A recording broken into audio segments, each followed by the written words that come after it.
Hello Delago families, it's Mrs. Riley with another video. Today I'm going to be discussing our COVID-19 protocols to hopefully answer any questions you have.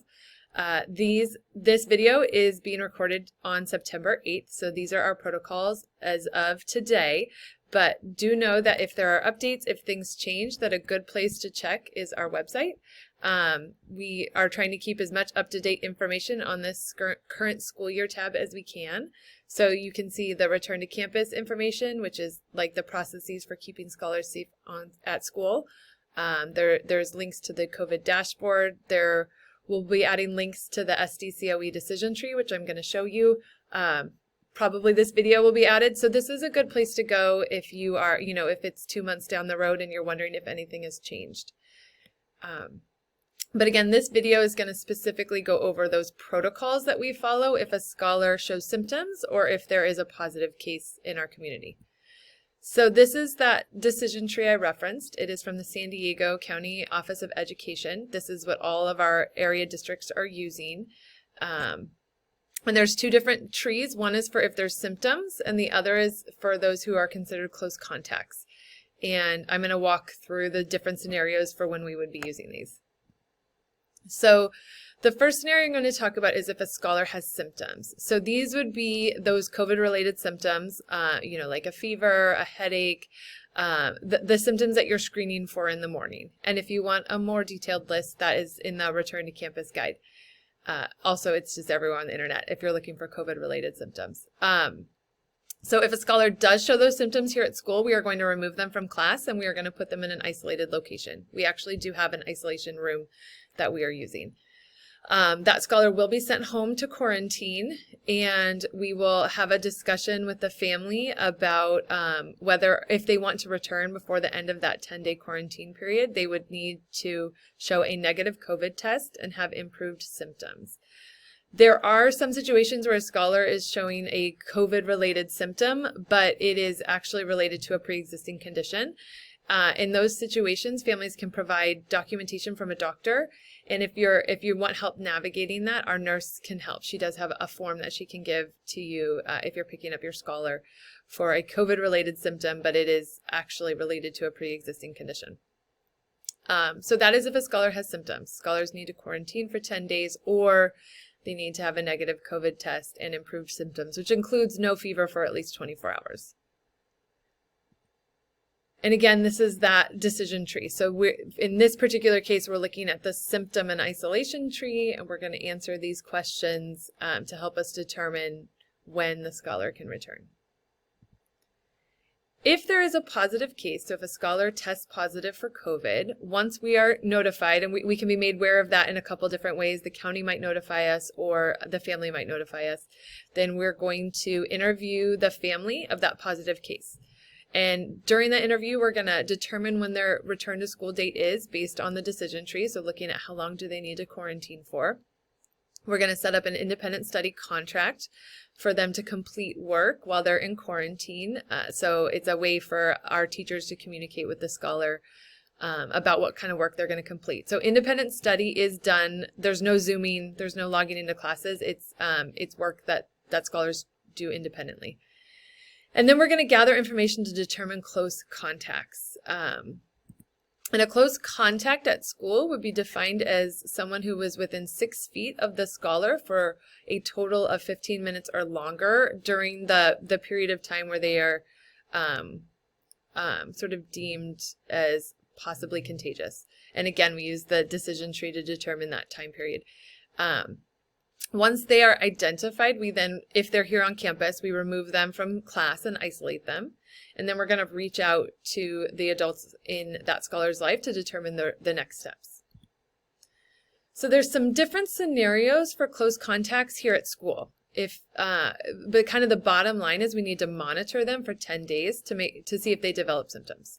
So there are 3 options, assuming the scholar doesn't have symptoms. If they have symptoms, we're going to go straight to that symptom decision tree and they're going to quarantine. But if there are no symptoms, then there are 3 options. The first would be if the scholar is fully vaccinated, so they've had both shots and it's been more than 2 weeks since the second shot, then they can return to class, again, assuming they don't have symptoms. If the scholar is not vaccinated, then the families are going to be given a choice between participating in antigen testing every 3 days. So during that 10-day period, the scholar would take this rapid antigen test, and assuming that they're negative, they would return to school. And they would do that every 3 days over a 10-day period. So it usually ends up being at 3 tests. And it's done at the district office. It is free. The district schedules the appointments. They communicate with the family. The family just needs to take them, it's truly a rapid test. You get the results back usually within 30 to 45 minutes, and then they return to school. That's option one. The second option, if the family does not want to do the antigen testing, would be for that scholar to quarantine for 10 days, and they would also do an independent study contract. If symptoms do develop, again, I know I already said this, but I want to reemphasize it, then a scholar needs to quarantine. So they would, instead of using the close contact decision tree, would use the symptom decision tree, and that scholar would quarantine. So, and here is that close contact decision tree. So again, we're answering these questions and following it to determine return to school date. And if you want to see this, and you're like pausing the video because you're trying to see the decision tree more closely, also we're going to link it on our website. If your scholar is a close contact outside of school, so they've been determined to be a close contact for someone who tested positive for COVID, but it occurred not here at Del Lago, but outside of school, it's a little bit different. So in those situations, if they're vaccinated and have no symptoms, they are going to remain in school so long as no symptoms develop. But if they're not vaccinated, unfortunately, we don't have that antigen testing as an option. And for whatever reason, on the decision tree, their quarantine is actually 14 days instead of 10. My best theory is because we have less sort of control or less information about the details around that exposure. But the SDCOE decision tree does call for a longer quarantine for close contacts outside of school. And in those situations, the students in quarantine would again be given that independent study contract so that they can complete work at home, not get behind in school. And here's that decision tree again. Okay, so as far as communicating with the community, if we have a positive case, we are not going to share names, so please don't ask. We need to protect privacy and keep those confidential. Close contacts are notified first, so if you get a communication that there's been a positive case and you have not been identified as a close contact, that means that you weren't, because we do start with close contacts.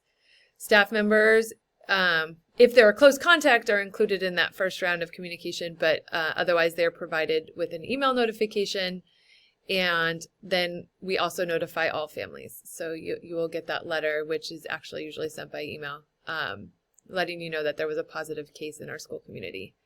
The district does have a dashboard with the overall case data for the district, which again is linked on our website, but you can also find it directly on the district website.